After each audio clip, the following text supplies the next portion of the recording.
讲到这气候暖化的问题，和全球的平均气温一年比一年搁较悬。欧盟气候监测机构过百年气候变化服务上最新的报告就显示讲，这2024年夏季平均温度比去年是增加0.03度，是地球有史以来上介热的夏季。那美国加州9月了后，搁再出现45度的高温。另外，这个欧洲、南美洲国家也一直咧发生火烧线。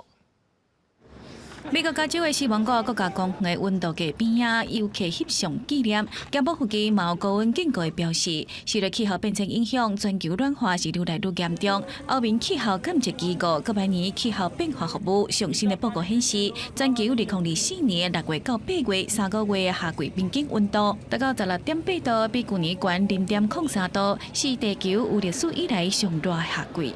This was the warmest August and the warmest summer on record globally, and this is happening in a moment where, as we were discussing, El Niño is no longer the main driver.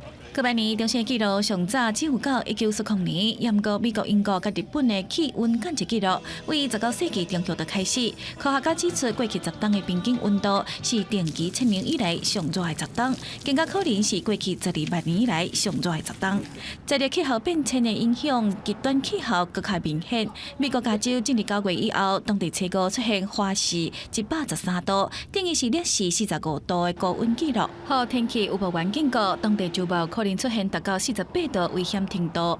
You adjust your events. You go out at night or early morning. You just try to avoid after 9:30 and before 6 o'clock at night. Usually sunset's better. 美国国家气象局佮对洛杉矶附近的农村地区发布红旗警告，提醒发生野火风险提悬。暂时南欧的西班牙、南美洲的厄瓜多加、秘鲁嘛，拢因为温度真悬，引发严重的森林大火。广西新闻，但是东北约。